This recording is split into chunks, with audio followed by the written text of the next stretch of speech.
Oh, got it.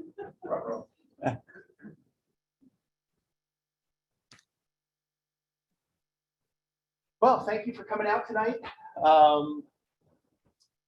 My presentation is Flatwater Kayaker, my time in the upper Musconetcong River watershed and surrounding waters. So my name is Jeremy Travers. I grew up on Lake Hopatcong, the headwaters of the Musconetcong Watershed. I've been paddling for well over 40 years. Growing up on the lake, that's what we did. We spent a lot of time on the water from as early as I can remember. About 10 years ago, I started documenting all of my trips on the river and surrounding lakes. Started out with one of my first, I actually lived up in Vermont, moved back to New Jersey in 2008, got back into paddling in 2012. And on one of my first paddling excursions on the Musconetcong River, which I had never been on before, all those years growing up on Lake Hopatcong, I was a lake snob, never ventured off the lake much. Why would I want to? You know, I got Lake Hopatcong right in front of me. So 2012, I started paddling on the Musconetcong River, and one of my first trips, I came across a bear. Yeah, I felt the same way. I came around and then, and there it was. Our eyes locked. I panicked and just turned around and went off into the woods, and I was left with an amazing experience. And I was like, I gotta get something to capture this. I know I'm gonna see more of this stuff. So went and got myself a little waterproof sports camera, and that was the start of it. So about 6 years ago, I started volunteering for the Musconetcong Watershed Association. I met the wonderful Nancy Lawler, who's here tonight. She was the director of the water monitoring program, where I learned all about what the river is, as opposed to just paddling on it. It really gave me some insight into what I was seeing on the river. And I'm still volunteering with them to this day. I also do a lot of volunteering work with the Lake Hopatcong Foundation, because Lake Hopatcong is near and dear to my heart. I grew up on it. My mom still lives there. I'm up there all the time. Yeah, I do a lot of volunteering with taking folks out in the lake, doing their paddling trips, showing them the different parts of the lake and stuff like that. And I'm the current board vice president for a nonprofit, Peace NJ, which Nancy started about a year ago. In Hackettstown, Peace NJ, it's people enjoying active conservation in the environment in New Jersey. Like I said, we're based out of Hackettstown, and where we put on outdoor education programs for the community.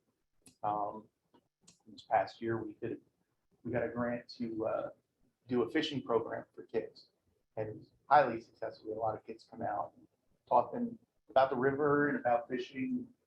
Kids who've never fished before, so it's a really good program. Yes. So I don't know if you have to mute your computer. Oh, maybe. And then we'll get the audio over the hour.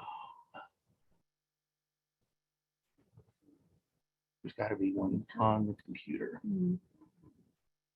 I think on your Zoom, if you go on Zoom.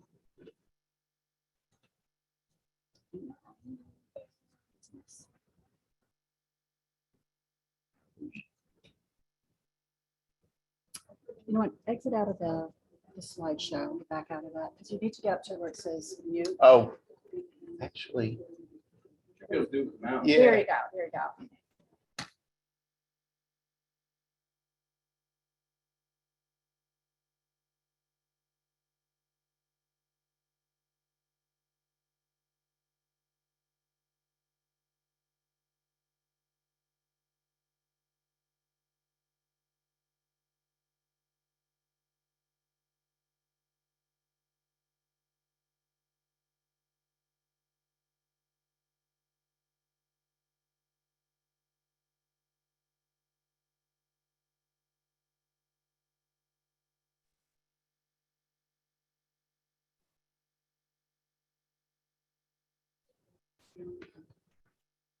Um, Just have to The Zoom people are getting. Actually. Yeah, yeah. Let's maybe do this.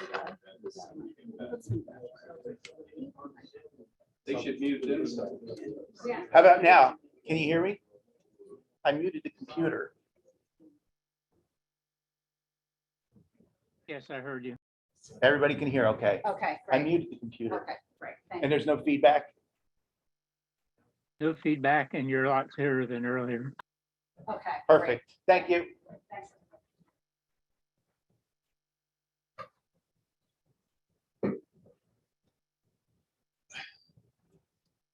So like I said, I do a lot of we do trips up on Lake Hopatcong, get people out, learning about the lake and that type of thing. More and more folks are getting on the water, especially over the last 3 years. People have had more time on their hands, and, cheaper boats, and been able to get out. I've actually noticed an uptick in boat traffic on the waterways, on the rivers, and lakes and stuff like that, which is great. More people are getting out and experiencing what we have to offer around here. It's just amazing opportunities. But then you get the other side of it, which is log jams at the launches, a little more garbage, that type of thing. But it all comes down to education.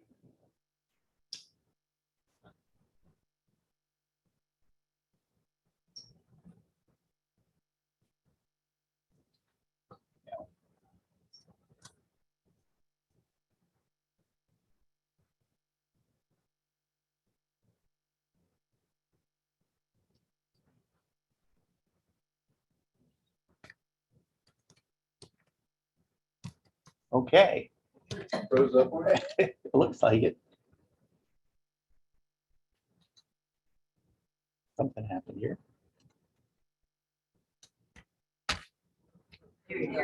There we go. So I've always had a passion for documenting. Let's see, right there, it's me around 3 years old, 2 years old. So my mother was a photographer. My brother's an artist.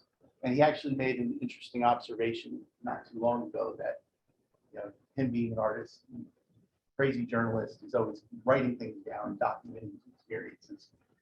And then I realized I'm doing the same thing. And me and my brother actually have more in common than I thought.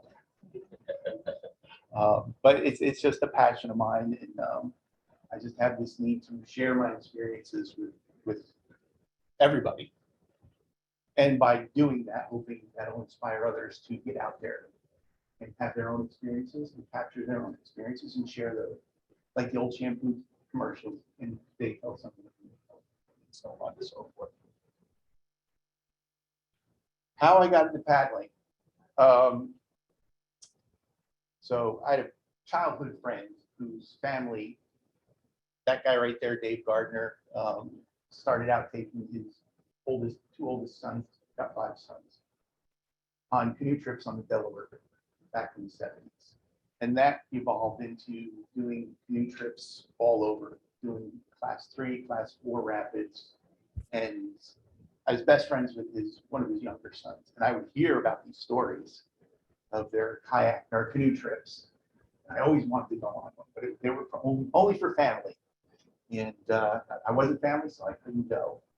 So when I was 12 years old, I was invited on my first canoe trip with them. It was a day trip on the Peak West River. And I was hooked.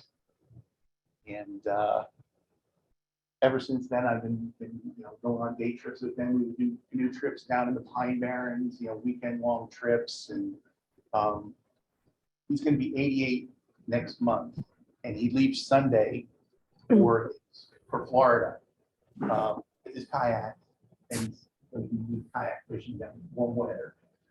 So he's still kayaking to this day, 88 years old. We do an upper Delaware trip still every year, 3-day trip, and still has no problems getting in his kayak, and my inspiration, and he's taught me so much about being on the water and being a good steward. When you're camping, when you're on the water, leaving no trace, that type of thing. And I've been paddling ever since. And every time we go out with him, it's it's a real joy, and he's always giving little nuggets of wisdom, whether you want them or not.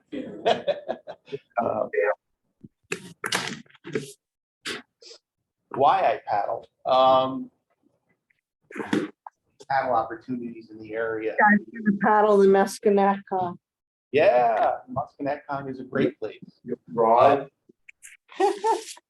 So, you know, we've got the Musconetcong River, we've got Lake Hopatcong, we've got Round Valley Reservoir, Split Rock Reservoir, Spruce Run, Merrill Creek. We got all these fantastic places around that can be explored, and anybody can get to them. And it's a great way to reconnect with our wild and open spaces. I mean, we still do have some here in New Jersey. You know, I lived up in Vermont for 11 years, and all my friends in Vermont were like, "Oh, what exit are you?" You know, I don't know. I lived out here on the Lake Hopatcong. I don't know what exit I was, but that was their view of New Jersey. You know, they're passing through on the Parkway or the Turnpike or whatever, and that's what they knew. And during the pandemic, we spent a lot of time driving around Warren County, and it really reminded me of living in Vermont. And we still have a lot of opportunities here in New Jersey to a lot of wild and open spaces that are still untouched. So it's a great way to get out there and see things from a different perspective. It's a fantastic opportunity to unwind and decompress from our hectic and demanding lives, and that's how I've stayed sane. Stop me from kicking the cat. When I get home from work, I can jump out on the river, and it's as soon as I hit that water, everything else kind of melts away, and I'm just focused on what's in front of me. And then finally, there's such a deep history in this region, especially on the Musconetcong River. We had the Morris Canal that ran through. This was the spot for industrialization back in the 1800s. With all the iron mines, that type of thing. And on the Musconetcong River, you can still see the remnants of that. And the old train trestles and Waterloo Village, where you can still even paddle on some of the old pieces of Morris Canal. So there's just such a rich history in the area that I think is unlike a lot of other places where you can really get it hands-on and have some amazing experiences. For me, being on the water, it's all about the experience. Enjoying your time out there, just taking it all in, kind of letting all the buzz from the day-to-day just disappears. While I'm on the water, I try to respect other users. I actually remember I was out on Merrill Creek about 2 years ago, out there in my zone, looking at the eagles or not paying attention. There's a fisherman right there. Oh, my line's out. I didn't even see his line. I didn't even see him sitting. So it kind of snapped me back into place. And gotta be aware of who's around me and what's going on. It is still New Jersey. There are a lot of us around, and just to be respectful of that. Take only pictures. Leave only waves. It's just. If I come across something that's really cool, rock or something, I'll take a picture of it, and then I can remember it. Otherwise, if everybody did that, it'd be nothing left. And pack it in, pack it out is something I try and live by. I was bringing a garbage bag with me. Unfortunately, this is New Jersey. A lot of people, and we do see trash in our waterways, on the trails. Even though I didn't put it there, I picked it up. I try and tell other folks, pack it in, pack it out. Because it's a distraction to the whole experience of, oftentimes I feel like I'm the first one seeing a spot on the river or on a lake or something. At least that's what I tell myself. Kind of imagine what it might have been like.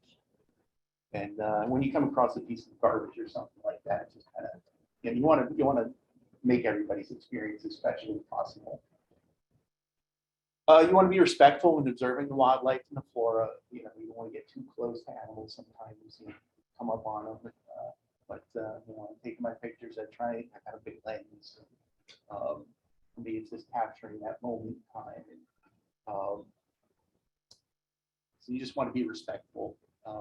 And sharing your experiences with others, with family members. Social media that's one thing I found is really good for social media, to share your experiences with others. Which I started doing years ago, you know, about 10 years ago, I started making videos and stuff, and I had a YouTube channel that I created more for myself, so I could remember those experiences. And then I started getting some positive responses from folks. I was like, oh, okay, well, just keep doing it. And I do that with my photography too, post it. And, you know, the response is great. And people say, oh, I can't go a day without seeing something that you posted, you know, it just makes my day. So, and if the more of us who do that, you know, it kind of goes outwards and makes everybody feel pretty good. And then obviously the more of us who have these memorable experiences, my hope is that collectively we can work to preserve and protect our wild and open spaces for future generations. All that trying to get the kids out there, you know, and getting them to experience some of the stuff that Do you remember where you took that picture of the eagle? that was actually last year on the Delaware River, on our upper Delaware River trip. Yeah, so, but I see eagles all around, so, but it is a memorable experience. I was actually on the river with Dave, my paddling mentor's great grandson. So, yeah, we got ahead of everybody because they all fish, we don't fish. We're out exploring, so. So, and like I said, it's all about the experiences. These next several slides are just going to be, you know, some of my captures that I've had. You know, this was on the Musconetcong River. It was raining out, and this female belted kingfisher laid it right in front of me. And you know, it's an experience I probably wouldn't have had, you know, if I wasn't paddling on the river. This was on Tilcon Lake, which is just off of the Musconetcong River. It's a green heron. Tilcon Lake is a great spot, actually saved the town of Hopatcong. Back in the early 2000s, one of the dams on Lake Hopatcong broke loose, and this flood of water came down. And if it wasn't for the Tilcon quarry and the banks breaking on it, all that water would have rushed down Musconetcong and flooded out Hopatcong. So thankful for Tilcon Lake, and it's a great place to go and paddle.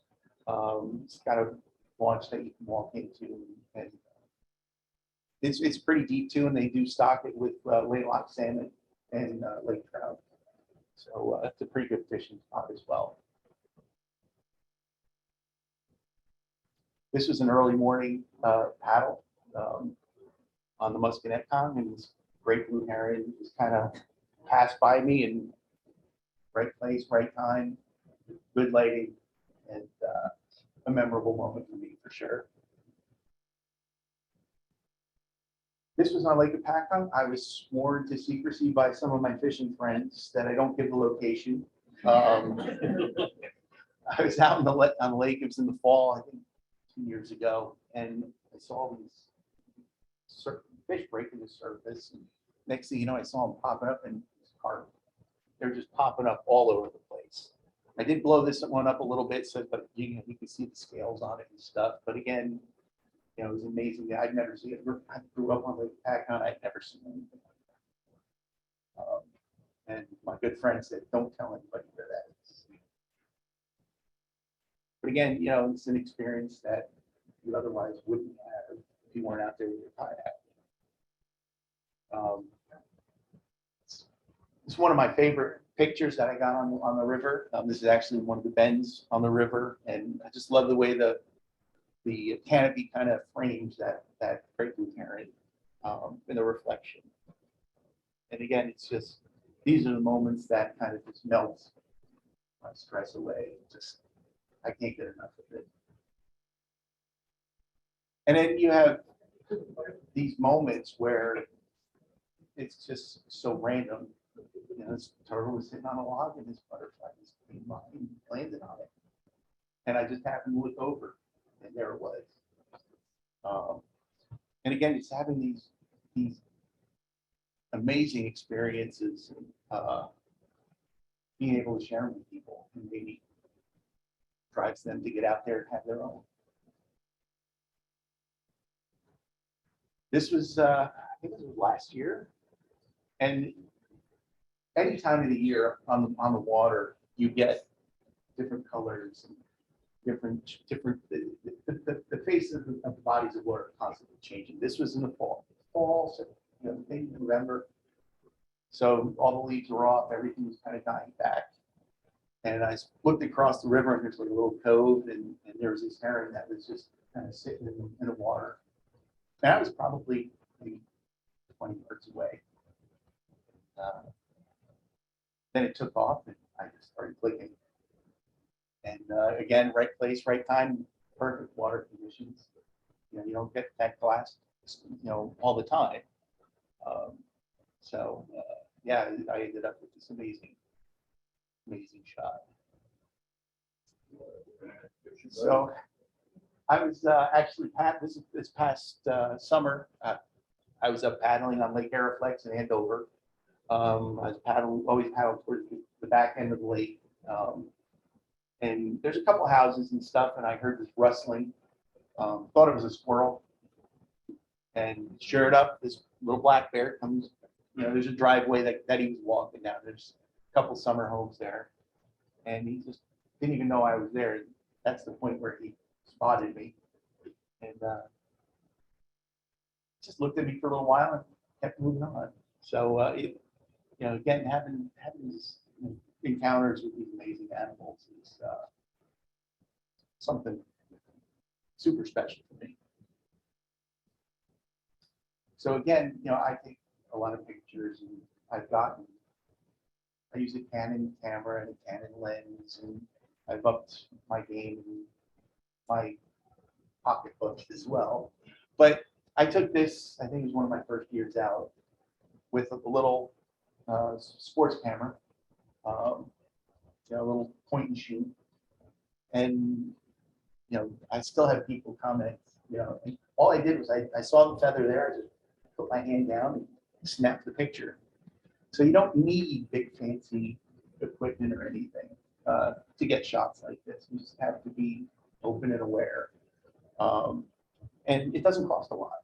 And I grew up using SLR cameras with the old film and 25 exposures, and you have to develop it and all that sort of thing. So when I got into digital, that was just like the world. I could take thousands of pictures and not have to worry about anything. And the ones I didn't like, I just deleted. So again, you don't have to. They say the best camera to have is the one you have with you, and just capture those moments and share them with the world. So this was evening paddle right by Saxton Lake, just above Saxton Falls. We call it the golden hour, just as that sun's going down and the moon was coming up. And again, it grabbed me. It's these moments where so stark from summer, being on the river in the summertime, and where you've got all the green and the different colors, and now in the middle of winter where that's gone, but there's still a beauty to it. That's why I love paddling any time of year. This is actually up at White Lake, up in Blairstown. This is a really interesting spot. And again, talk about more paddlers being out there. My paddling mentor, Dave, that was his secret fishing spot. It's not so much anymore. It's an amazing spot. It's pretty deep. That white bottom is, they call it a marl bottom. Limestone and prehistoric shells over the time have created this bottom. To me, it looks like the Caribbean. The boss at home, she says, it doesn't look like the Caribbean to me, you're nuts. But it's a great spot to go. It's little, it's got a nice launch. There's trails actually that go around the entire thing. And they've got some really great wildflower meadows that in the summertime are really good for butterflies and stuff like that, and different songbirds and stuff. So But this right here, this picture for me kind of represents what kayaking is to me. That's my paddling mentor, Dave, on one side, and his great grandson, Gavin, who's 14. And I'm pretty sure Papa Dave is giving him some sort of advice or words of wisdom. This is on our Upper Delaware kayak trip this past summer. But this is what it's all about. It's about getting friends, family out there, sharing these experiences. And you know, that's something Gavin's going to remember for the rest of his life. So paddling the Upper Musconetcong Watershed, the river runs 40 miles, is designated a National Wild and Scenic River by the National Park Commission. And this designation is based on the river's nationally significant scenic, recreational, cultural, historical, and wildlife resources. And it's a pretty big deal. Nancy, you want to chime in on that? Or is Nancy actually worked at the Musconetcong Watershed for many years, the river water director, taught me a lot. Say is that we just got the third section a couple months or months now. Three sections that were eligible for designations. Well, I've been so busy. So that's good. And what does that actually mean? That we can't, you know, there's not a lot of building, or any building that can happen in that, right? It's preserved. All the development that does happen has to go through. Right.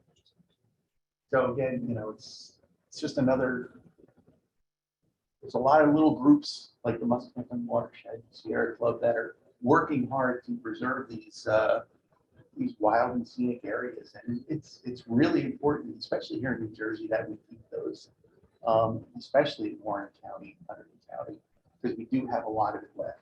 And I feel like we're at this tipping point as, you know, progress is creeping our way, you know, with the onset of warehousing, you know, and I get it. I get both sides of the story, but we can keep preserving these by, and in my little way of sharing my experiences and showing what we have, maybe we can kind of stem the tides a little bit and keep these around for future generations. So that took years and years for that to happen, to get that kind of designation. But as long as we're talking about that, I'm wondering,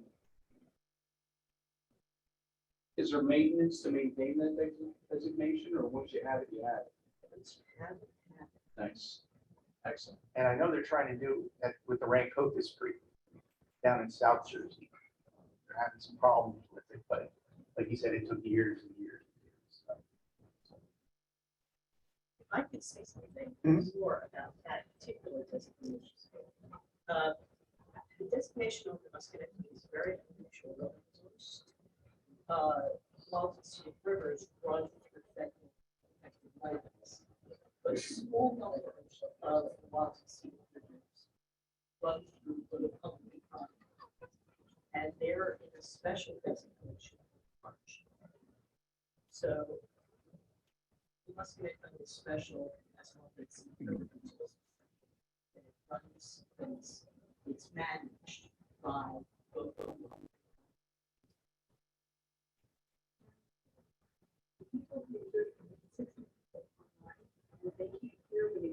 Oh, okay. Would you just mind reflecting? Yep. In responses, what the audience members want to say? Question. So basically, what my colleague and mentor Nancy was saying was that because it runs through, that designation is very special because the future of the river can be any kind of development that goes under higher scrutiny. And with that designation, it's monitored by both public and state, public and private entities to help keep that designation in check. I think I got it.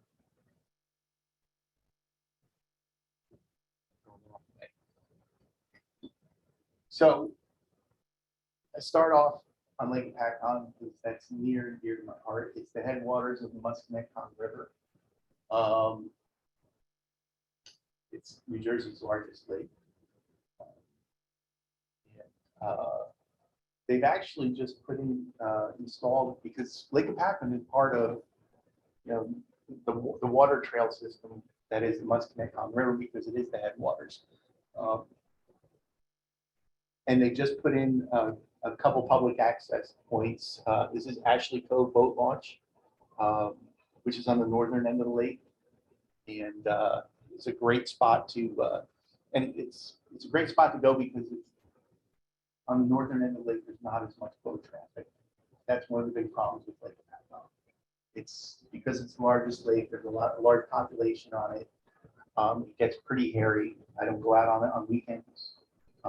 I prefer paddling there spring, summer, or spring, fall, and winter months.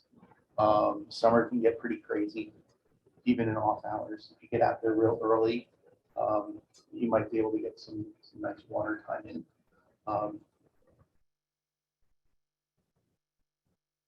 This is actually leaving the Ashley Cove Boat Launch, and that's Lippy Island. It's actually one of the last undeveloped areas on Lake Hopatcong. It's a really cool spot. It was actually a scout camp back in the 40s, 50s, 60s, into the 70s when it closed. And then it was kind of abandoned. Actually, it was left to the caretaker of the island. So he had the island until he passed away in the early 80s. And then the town of Jefferson took it over and preserved it. So again, you know, you've got local municipality saw the opportunity to take this piece of property and, you know, designate it wild and scenic. And they've got a whole trail system, so you can hike there.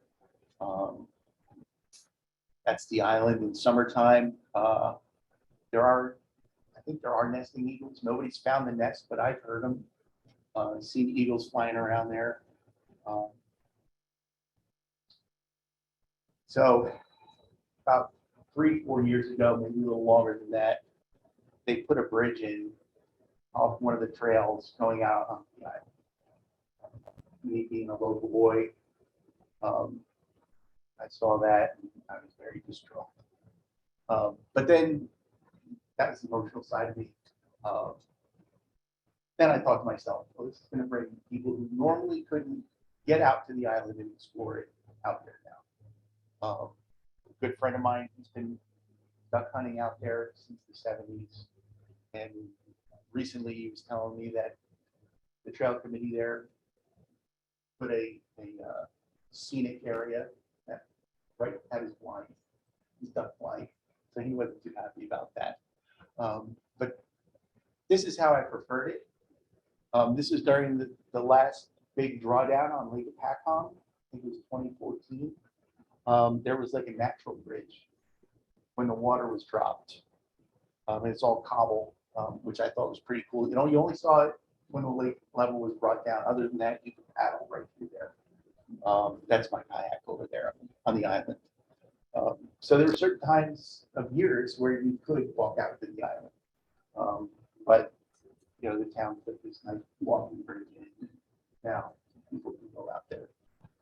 I've actually walked the trail coming from the main road. It's a little tricky, but there's all kinds of trails running through there now.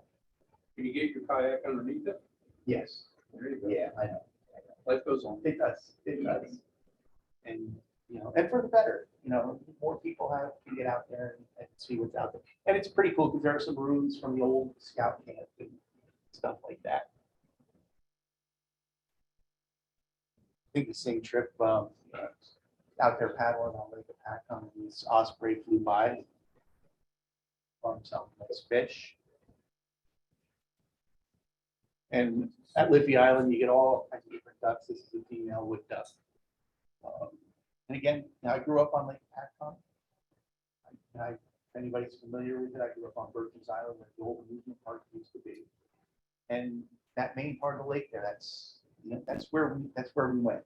We never ventured into the other parts of the lake, the coves and stuff like that.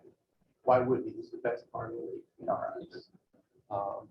And we would see, you know, we would see different ducks throughout the year. You know, wintertime we'd see bubbleheads and mergansers and that type of thing. But I don't recall ever seeing wood ducks, you know, swimming by the house. We would see loons and that type of thing. But if I ventured out to other sections of the lake, I probably would. And it took me only 25, 30 years to have those experiences. I was walking on the island, and one of the immature eagles in the area flew by, and I was able to quickly catch this shot of it before it disappeared into the trees. And again, growing up on the lake, I do not remember eagles being anywhere. I've never seen any eagles or anything like that. Of course, that's 70s and into the 80s. So it's a really good story that they've come back as strong as they have. And herons, and I'm a sucker for herons. I see them all the time. I mean, they're just, I can't help it. And they're such funky birds, you know, and they give you attitudes and stuff like that. This one happened to be up in a tree, and I just happened to turn, and there it was, and the sun was hitting just right. This is the other boat launch that opened a couple of years ago, the Roland and May Eves Mountain Inlet boat launch. It's part of the Roland and May Eves sanctuary. Roland and May Eves were, I want to get this right, environmentalists. And I think Roland discovered or documented 100 different species in that area over several years. He's got a list of the animals that he's documented. The folks at the Lake Hopatcong Foundation gave me the list of them, and that's like, oh, I'm going to photograph every one of them. Hasn't happened. But they've got trails and stuff that go out there as well. Again, you know, it's just another great access point on Lake. In the past, there was no public access. You could go to one of the marinas, you know, they might let you on. I mean, lucky for me, my folks lived there, so I would go on from their home. So the story behind this particular rock, there was a famous photographer on Lake Hopatcong back in the early 1900s. Harris was his last name, and he would go around photographing a lot of different houses and stuff. And he had photographed a rock on Indian Island that he said was the Sphinx. Back then, it was, you know, king cut, you know, was being shown over New York City, and that was all the rage. And one of the Lake Hopatcong historians on Lake Hopatcong Memories on Facebook knew I was a kayaker. He said, Jeremy, go see if you can find it. So I paddled around that island, I don't know how many times, looking for the Sphinx. Never found it. One of my trips, I was paddling past this rock, and I was like, oh my gosh, it looks like an Indian head. And when I posted it, people were like, you're nuts. So yeah, like, it doesn't look like anything like it. So one of my friends on Facebook actually colored it for me. Then people saw it. So, you know, so I didn't find the Sphinx of Travers, but I think I found Indian rock of Jeremy. And then there was another, there was a little Sphinx, and that Harris had captured in one of his postcards or something. And I could never find it. And then I think it was last year, I just happened to be paddling by, and I see this. And I'm like, well, it doesn't exactly look like a Sphinx, but it looks like something. And so when I posted, oh yes, that's the Indian of the island, or somebody said. So so I found the little Sphinx. So mission accomplished. This is actually the launch that I used for many years in my parents' house. And this is where I would venture out on all of my kayaking trips. I would actually kayak in high school. I would go out before school, paddle around before classes, paddle when I got home. So this was my boat launch forever. But now that I've got those other launches at the other end, I don't have to paddle as far. Paddling down Lake Hopatcong. This is actually Bedbug Island. It's been there forever. When I was a kid, we used to go out there and get blueberries. Blueberries were very abundant along the lake. There's not much going on there anymore. Over the years, ice fishing bushes for fuel for their fires. And, but it's a definite landmark on Lake Hopatcong. This is actually Lover's Lane, it's called. It was on a famous Paris postcard back in the 1910s or 20s. This postcard was showed, there actually used to be a bridge there, and there was two lovers gazing into each other's eyes. I actually came across this several years ago, and I have no idea what it was. But to be able to go to these historical spots on the lake and still experience them like they did back in the 1920s, the 1910s, it's pretty special. And to hear people talk about, oh yeah, I remember going there, in the 50s and in the 60s with my sweetheart and stuff like that. It's pretty special, and part of the reason why we need to preserve these spaces. And actually, this is going down into the landing area. There's a bunch of floating islands. Always see all kinds of herons and green herons, different types of turtles and stuff. So there are spots on Lake Hopatcong where you can still get some of that nature and see wildlife. It's amazing how the animals adapt. Probably a fisherman right next to where that heron eats doesn't care. So from Lake Hopatcong, we go into Lake Musconetcong. Spend a lot of time there. It's one of my go-to places to go to in the summertime for paddling. This is actually where the Musconetcong River comes into the Lake Musconetcong area that I like to really explore and kind of hang out at. It's not a lot of development on that end of the lake. Actually, we used to do some river monitoring just up from that. But there's a lot of wildlife and stuff that's back there. Again, you see a lot of herons. There's big swan population. And there's things you wouldn't expect to see. I remember I was sitting out in the lake and I saw this thing swimming. I'm like, it's a squirrel. I've never seen a squirrel swimming across the lake before, but they do. I don't know where he was going or what he was doing, but I thought it was a little nutty. Sure, exactly. But you never know what you're going to come across, And then this is on Lover's Run. Actually, this was last year. I took the policy director for the MWA, Alan Hunt. He'd never been on the Upper Musconetcong on a kayak before. So I took him out and did Lover's Run, which is a branch off the Upper Musconetcong. And it's a really cool section. You paddle back maybe a mile or two. And it's just very secluded and kind of windy back through. This particular day, we came around this bend and there's this little buck who was drinking water and then stood up. He was ready to come right at us. We were about 50 yards away from him. But yeah, he was giving us a little guff, and then he just turned and disappeared. And you never know what's gonna come around that next bend that you go around. And this is below Waterloo Village. This is a section I like to spend a lot of time in.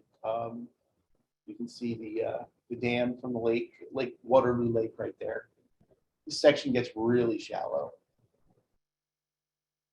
This is the dam from Waterloo Lake. And you can kind of see in the middle there. I call that the old man dam. You can kind of see two eyes, his nose, kind of a beard. And it's kind of weird how the water coming over kind of goes around them. So, yeah, the keeper of the Musconetcong River. So, spent a lot of time in my head on them.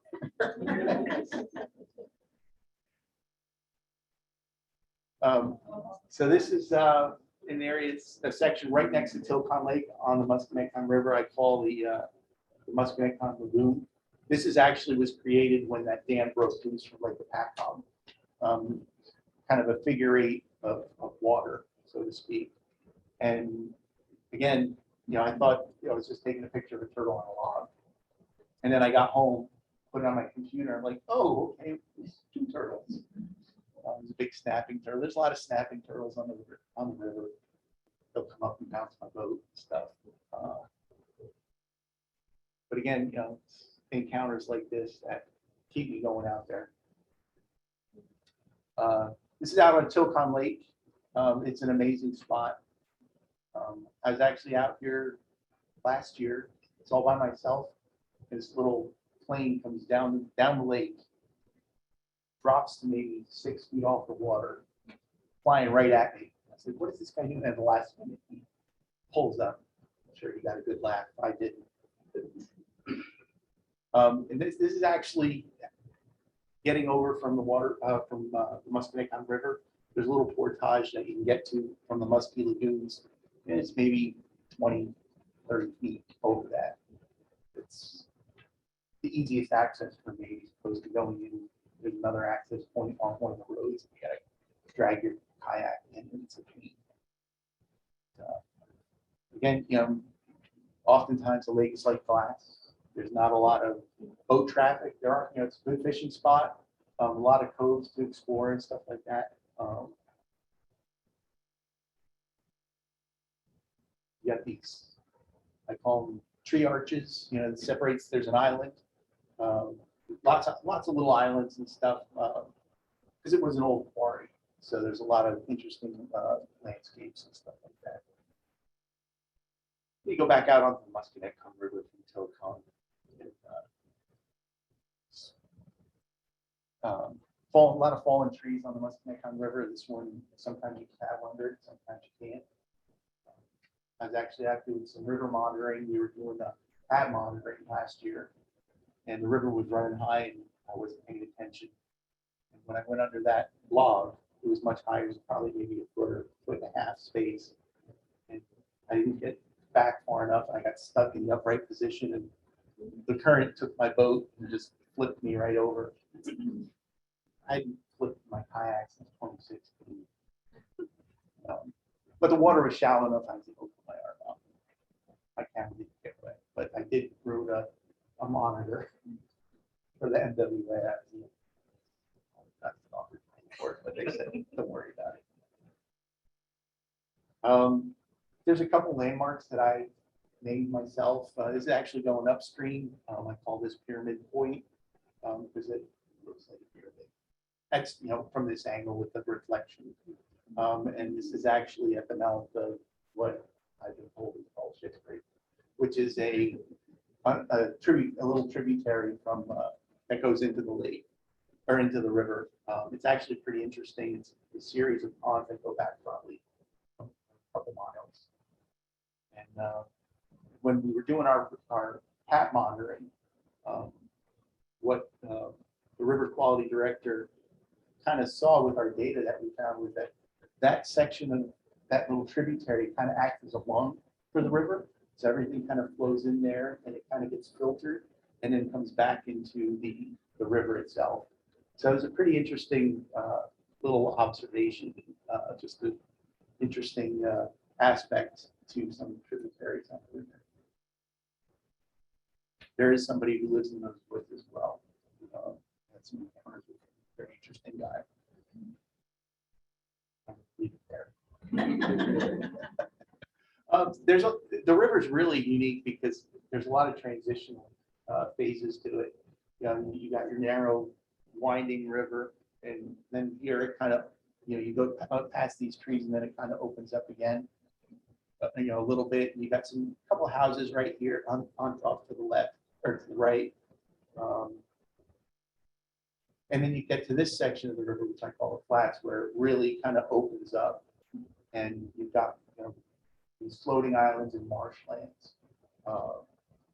Again, when I took Alan from the MWA out, he was just amazed at the different landscapes that the river has.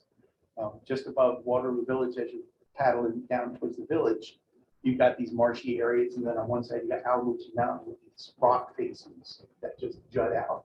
It's just a very stark contrast. And you've never seen that before.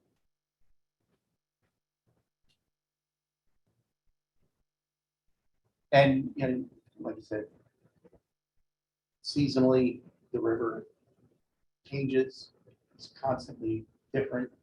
You know, getting out there in the wintertime and seeing uh, snow, what that does to the landscape. It's just pure magic to me. Eagles, see a lot of nice eagles out there quite often. This one just happened to be on the Alamucci side, was flew off a tree. This is the Lock 4 West boat launch. This is a really nice boat launch. If you want to get on the Musconetcong, you can paddle in both directions. It's nice and flat, plenty of parking. We've actually done some paddles out of there with a group called New Jersey Paddlers. I know a lot of the local canoe groups go out there as well. Because you can paddle in both directions. And you don't need to, you don't need to do shuttles or anything like that. That's one of the things I like. So you don't need to organize and just get on the river and explore. This is a canal boulder. This is actually a pretty interesting historical feature of the river. The Marsh Canal used to go through this stretch of the river, and apparently the lock keeper was only on the job 9 to 5. And if a barge came after 5, you had to wait till 9 o'clock the next morning. So he would hook into that rock and spend the night. So it's really cool that we've got this this piece of history that I pass on a daily basis when I'm out there, and that and that book that I hope is still there. And talk to some folks who grew up on the river and that type of thing, and I don't think it's a native stone. I think it was moved in. I don't know. You hear all kinds of stories from the river and the folks who lived on it. And this is actually on the Morris Canal trail. After heavy rain, I was actually able to paddle right up to the walking path. That's how high the water was. So again, experiencing the river in getting a different perspective. And there's tons of flora out there. You know what season is by what flowers are blooming. Pickerelweed, that's summertime. You've got your blue flag, and that's early or late spring. Then you got your cardinal flower that come out and dot the river, towards August and September. And in between, you've got all kinds of different plants and flowers and stuff. And this is the end. This is the Saxon Falls Dam, a little fall color. This is where the big turn is, and another good fishing spot. Don't tell anyone. So I did write a book over the last 3 years. Why did I write the book? Life events put things into perspective for me. You reach a certain age, and you start losing family members, friends, and you start to think about life's short, and you want to leave things behind, so to speak. And I've been documenting the river for 10 years now, and I had a lot of data, information, and experiences, and I wanted to share them. And really, the book wrote itself because also while I'm out, I had a pen and paper, and thoughts pop into my head. I just jot them down, and kind of turned into Blackwater Kayaker. And after 3 years, put it together. Countless editing, and after it kept going, I finally pulled the trigger and had it published. And, so I'm pretty excited. I'm working on book number 2, which will be a companion to this one, but just mostly pictures and stuff, because I've gotten better good photography since I put this together. So yeah. And in the book, some of the bodies of water that I cover are, Lake Hopatcong, Lake Musconetcong, Lover's Run, Waterloo Lake, Tilcon Lake, Schitt's Creek, Musconetcong River, Cranberry Lake, which is another great place to go. Nice boat launch there. Merrill Creek, can't say enough about Merrill Creek, and Lake Aeroflex. So those are covered in my book. Yeah, that's my presentation.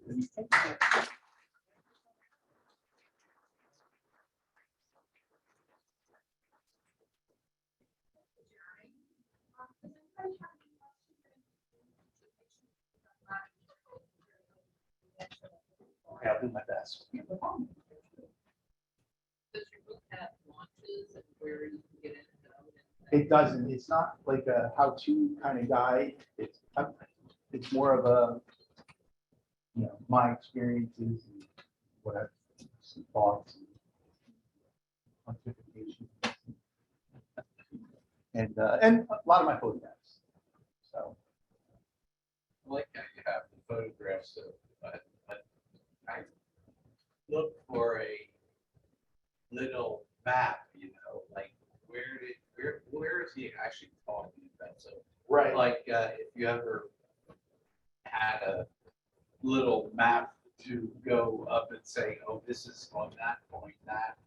Yeah. I mean, it's just a suggestion. Yeah. No. Absolutely. That way you could get a little outline. Yep. And I've had some people say that. So maybe this next one, I'll do that.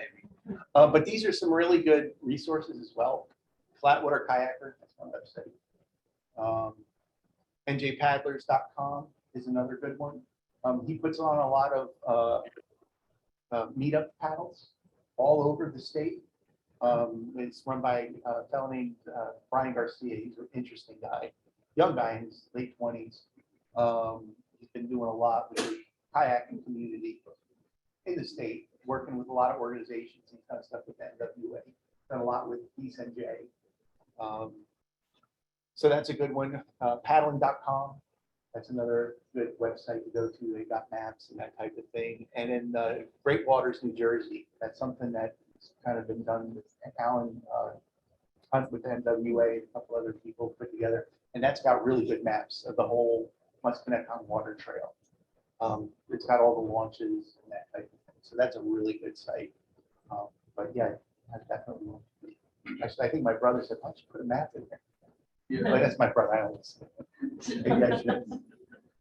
Even one at the beginning with numbers. Yep. And then you, just for your own self, where Right. did I get that? Right. Yeah. Definitely. And also, do you get involved in, a lot of times they'll have paddlers that are like, not river clean, roadside cleanup. Yes. But river. We where do that you're with actually bringing your shovel in. the MWA does one in the spring every year. Yeah, that's Um, nice. And they Invasive do, species. yeah, not so much with the invasive species. I know a couple people that are doing that. But I know there's a lot of, I actually met up with a fellow this past October, and they're pulling together groups, because there's so many small groups out there that are doing this type of thing, but there's no central location for all these groups to kind of come in, and they're working on it. They're out of the, I think they're part of the Raritan group down there. Yeah, I forget the name of that Yeah. one particular nasty one. It's like some water lily or something. Yeah, chestnut, water chestnut. Is that what it is? I know that was a big problem on Lake Musconetcong. Yes, they had a through. Yeah, you have to pull them out a certain way. Pull them out and put them in a plastic bag Yep. in your boat. Yeah, and they're on the Lake Hopatcong, and Lake Hopatcong Foundation has a lot of programs that deal with the water chestnut invasive species, that type of thing. Jerry, question that came from online, would like to know the length of your boat, size of your boat, and could you also share maybe some, like, you don't know kayaks, you rent some things or any Yeah. resources like that? Yep. Unfortunately, there's not a lot of rental places anymore. There was one down in Frenchtown, which was really good. You can try boats out and stuff like that. I know there's a couple marinas on Lake Hopatcong where you can rent boats. There's Lake Hopatcong Adventures. You can rent, I think, stand-up paddle boards, kayaks, and they've got these pontoon bicycles. And they send people out there.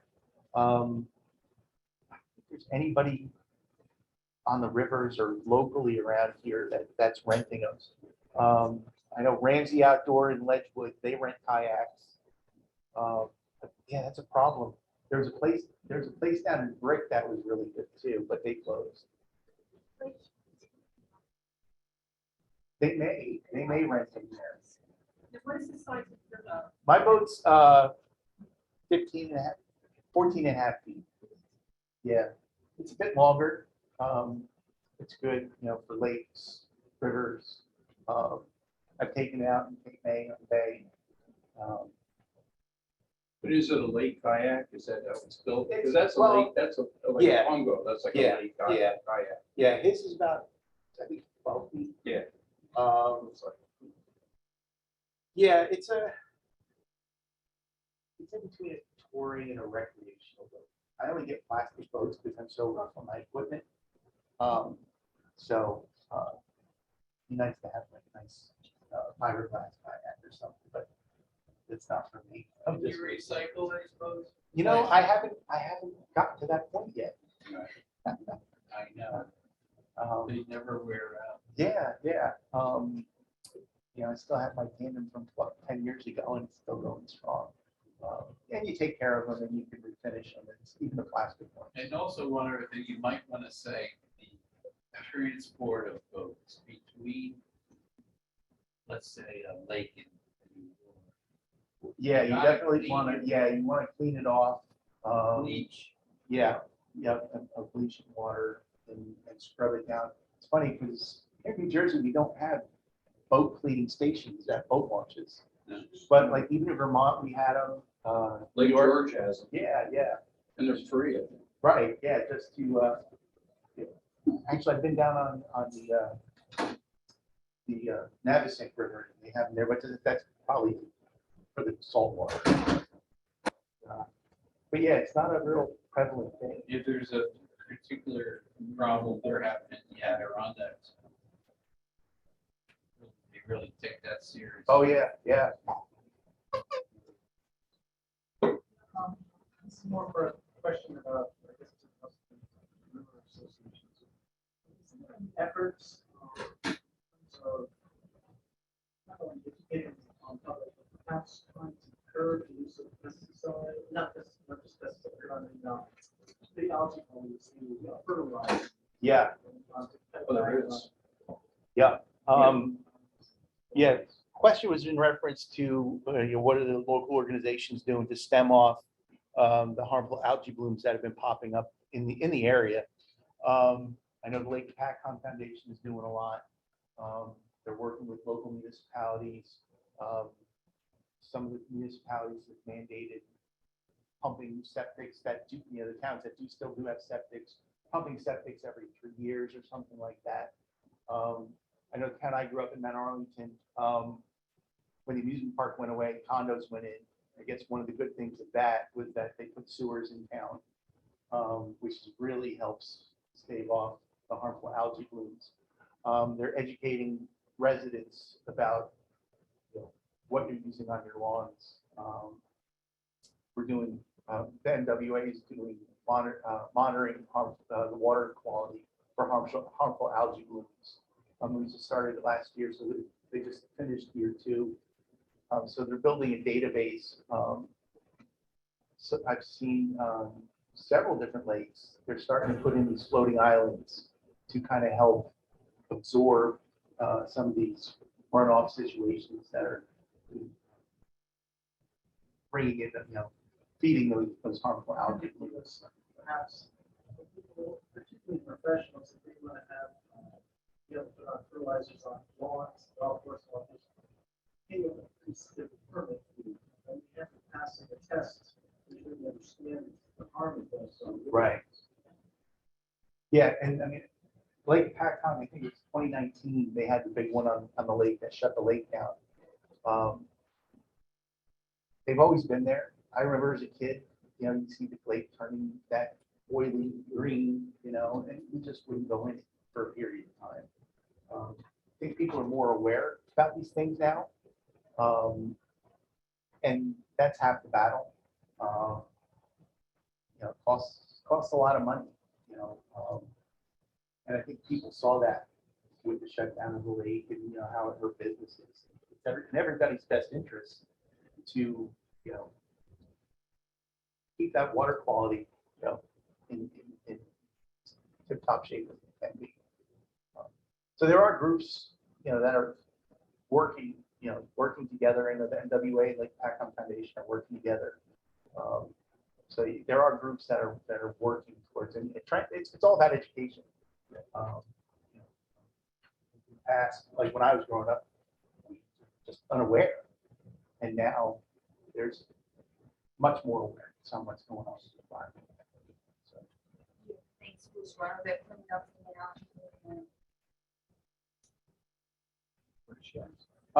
the question was, do we think Spruce Run will ever get cleaned up with the preventing the algae blooms?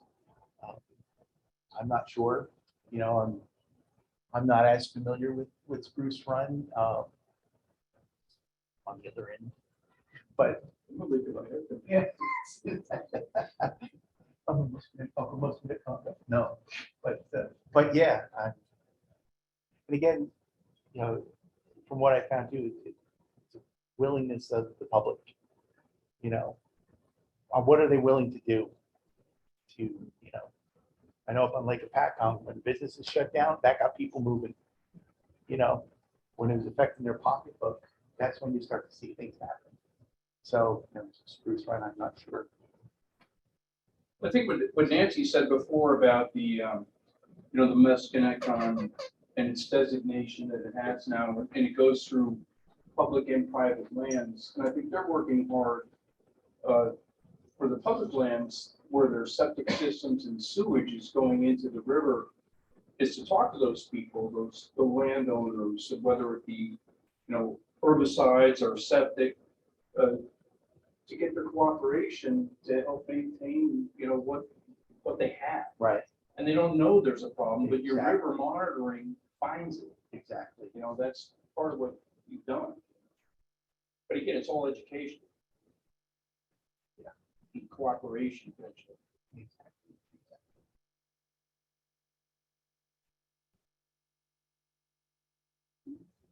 That's it. Well, thank you. Well, everyone for coming out, don't forget February 1st, Dan will be right back here in the library, right? Same bad time, same bad station. Yep.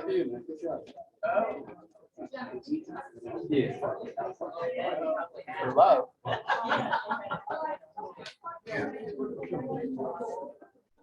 Now. I'm so sorry.